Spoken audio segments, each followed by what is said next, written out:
Hello, how's it going? I'm good and you. Fantastic. Thank you very much for having Nice me, to Nina. see you from my couch to yours. Yeah. The virtual world, 21st century, crazy. So, Steve, we know you've done a couple of gigs at the Linden Market, but Mm. tell us a little bit more about yourself personally, where you come from, and then now you started getting into the music industry. Okay, cool. So I'm a Josie-born singer-songwriter. Lived here my entire life, and I do a bit of folk mixed with Afrocentric grooves. That's kind of my style. It's a blend of the two. And how I got into the entire music industry for my sins is is that since I was a laddie, I've always had a fascination with music. My whole family played music throughout my entire life, and I went off to Grahamstown, well, now Makanda, and studied music there. I played drums for a while, and then decided that I wanted to take to the front of the stage and just started writing music from a sort of groove perspective, using my drum knowledge to incorporate in a bit of songwriting, and then I try to develop my singing skills and my guitar playing to the point where we are today, where I sing and songwrite for a living. Awesome. So, where does the Umculo come from? Right. Yeah, this is a question I get asked pretty often. But so my actual name is Steve Hayden. My stage name is Steve Umculo, which means music in Zulu and Xhosa actually. And it was derived. I was living in Spain for a year back in 2016, and I had this is where the entire project was born.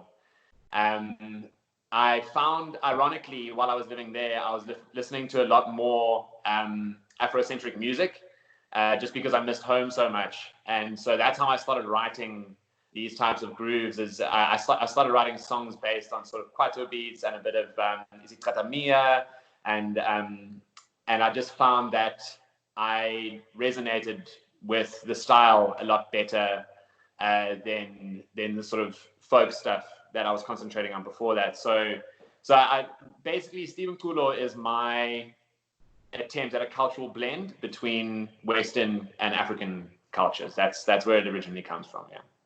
I love it, and I must say, we always love your energy and your vibe. Thank you See you very much. perform and how, like you said, inclusive you are. It's so refreshing, and it's really, really, I think, something cool to see. Well, I'm glad it translates. It really, really does. From your Thank clothing to the way that you are on stage to your music.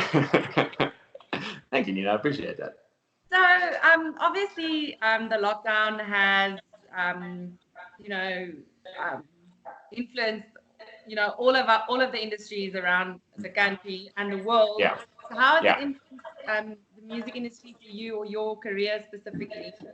It's very, very interesting to watch from a sort of insider and outsider perspective, because you're feeling everything at the same time as you're watching all of this unfold on social media to other musicians. So for me personally, my business, obviously, as much as all small business owners and all freelancers have felt, income streams have just been cut. It was a case of once the national disaster was announced, pretty much I'm assuming all musicians across the country just got calls from booking agents saying gigs are cancelled. So, and that's our primary source of income, right? Is playing live shows. I mean, there's an entire movement now to try and get royalties from streaming, and I've seen there's like a YouTube movement to try and monetize that. But honestly, at the end of the day, live music has been and will continue to be a primary source of income. Royalties is, unless you're like Ed Sheeran, it's very, very difficult to make a sustainable living off of royalties. So that's the biggest impact, has been the cut-off income stream. But for me personally, I'm pretty much just playing a zero-sum game now. It's a case of like, I'm just trying not to spend while I'm not earning. But I know there are, musicians out there that have massive overheads, massive debt, and now they literally cannot earn a wage, which is like, it's devastating. It'll crumple a lot of artists, unfortunately. Yeah, it's hectic. I actually saw the Actors Union saga went to government to get some income for the work that was actually work that they had lined up that was cancelled. That's quite cool. Yeah. Do you So guys the that as yeah, musicians? so the Department of Arts and Culture has I saw a post today. Unfortunately, I was too late. Apparently, yesterday was the cutoff line. They might extend it depending on if there are a lot of artists out there that appeal.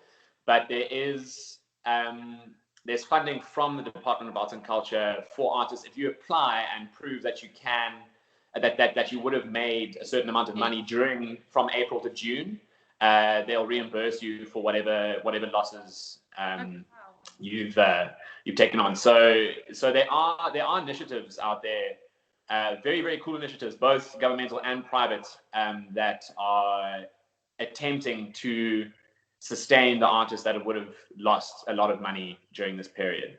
And I also think it's about time that our country takes care of our artists, because there's a rough world out there. I know it's been, man, it's such an interesting debate, because this has been one that's it's age old. I've had it with a lot of my artist friends that, like, we don't have a union for musicians or artists in general. It's not like it's not a governmental backed union. There's nothing that, like, we can say, okay, the union says that our time is worth X amount and this is exactly what we charge. No, you sort of go into this game tiptoeing around, kind of being like, okay, well, can I have a couple of $100 for this? Yeah. And someone's like, yeah, sure. Or someone says, like, okay, we'll give you food, and you're just like, I'm not taking food. Thank you. so it's weird to see. Yeah, go for it. Sorry, it's like, will you come and gig? I'll give you a meal. yeah, exactly. Here's some exposure bucks, and you're like, yeah. I can do it. So it's a pretty interesting movement to see now, particularly because it's never been dealt with until there's been a massive problem like this. So people have always just been hustling, trying to figure out exactly what they're worth, what their time is worth in the arts field. But now there's sort of like this movement, like, okay, well, you guys literally can't make any money, so we're going to try and help you out. So there's pages, like, I don't know if you've seen Kerry Ann Addiston from Mix FM. She started a page called Artist Support SA, where people can literally go donate money for them. And there's a bunch of those sort of initiatives happening in the music industry now, it's so fascinating to see, because those would never have existed had we not had this pandemic. Yeah, well, I think it's just one of the good things that's going to come out of this. It's been really good to see this sort of humanitarian movement that people are engaging with now. They're just like, well, we need to help our fellow humans, so how do we do that? Yeah, that's very cool. Okay, so you can't do live gigs. So what are you doing with your time? I'm glad you asked, Nina. So I've been working on an album for about a year, and going into this year, I said to myself, okay, in order to try and get the most exposure for this album, I'm going to play 150 gigs. That was my aim at the beginning of the year, and I was actually doing pretty well. And then, stuff happened, and like a virus. Now all my gigs are sort of being just this little thing called coronavirus. I don't know if you've heard of it. It's sort of, like that goal is now gone out the window. There's no ways I'm gonna make up 150 gigs before the end of the year. So basically now I'm using these 3 weeks, potentially longer, whatever. If the rumors are true, but I'm gonna use this time to sit down and really, really focus on the album.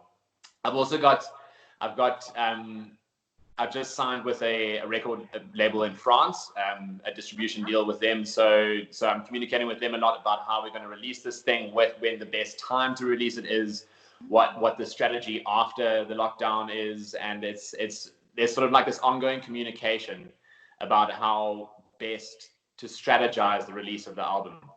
And then there's also like things, social media pages and content that I've been working on, and I've just released a song called Lemonade Stand that I'm working on a music video for. So there's stuff to do, but unfortunately none of that is going to generate income right now. Yeah, sort of as an artist, you sort of have to view it as like this time of investment. You're investing a lot of time in just creating content and music. That's the best we can do, Okay, well, so you're soon going to be an international star.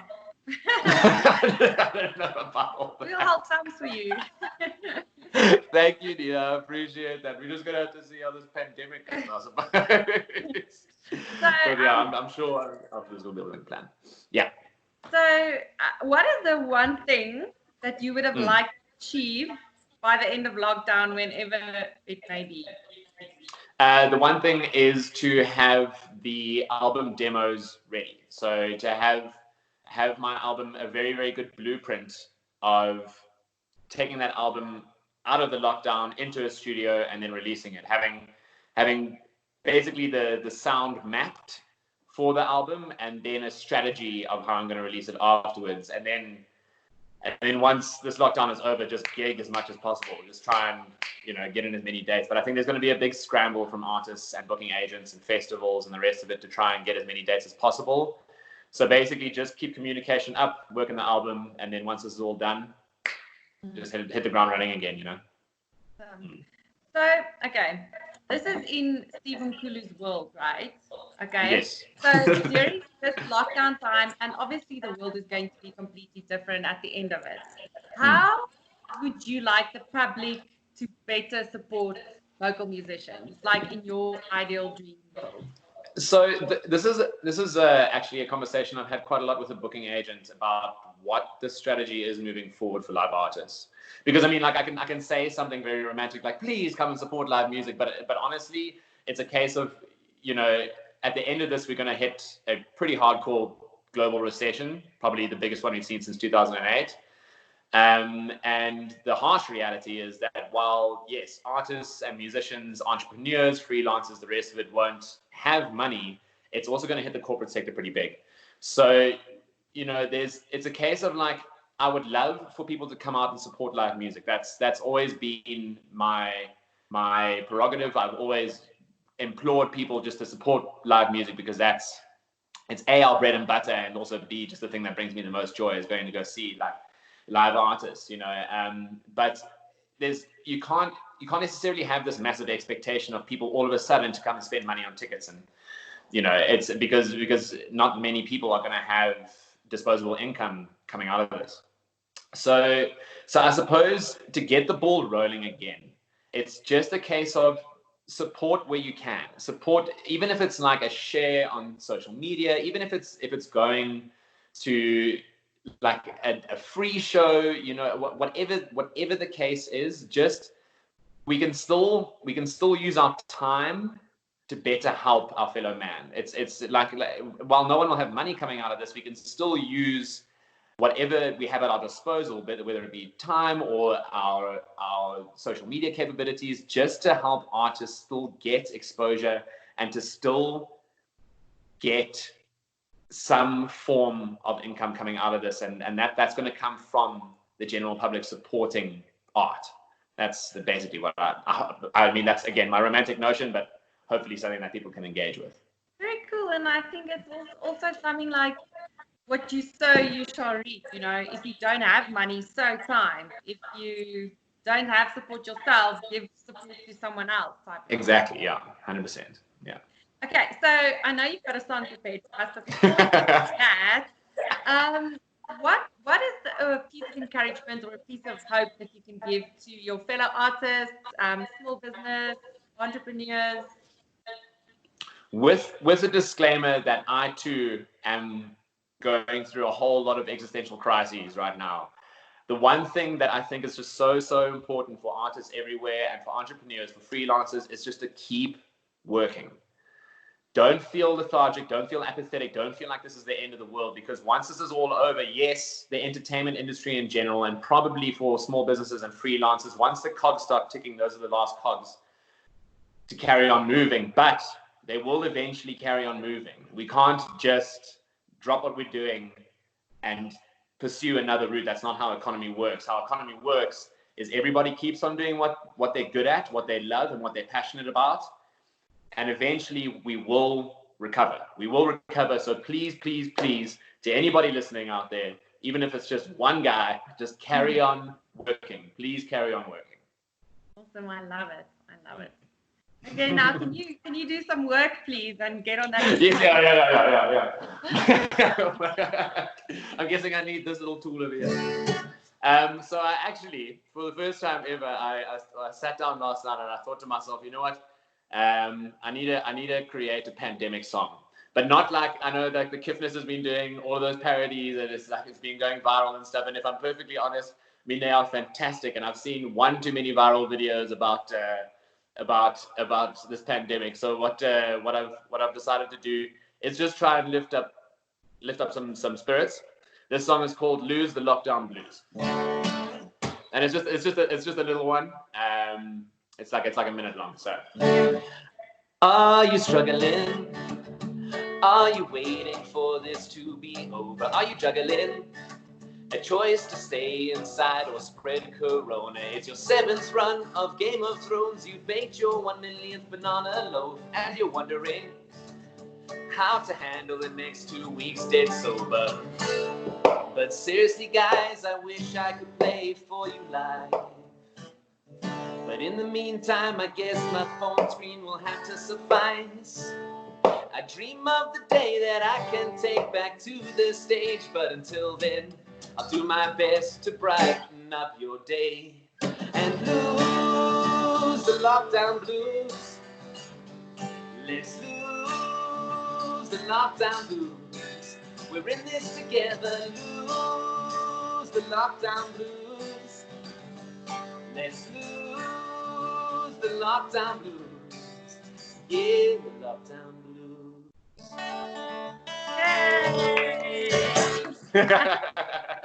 Lose the lockdown blues. That's catchy. Lose the lockdown blues. Awesome. Thank you so much for your time and for chatting to us. And good luck with all the admin and the album and everything that you're working on. Thank you very much. Good luck to you, Nina, and good luck to the rest of the Linden Market team and all the entrepreneurs out there. Keep working. We will get through this. I promise. Yeah, let's do it. Yeah. Thanks, Nina. Bye. Cheers, Anne. Bye.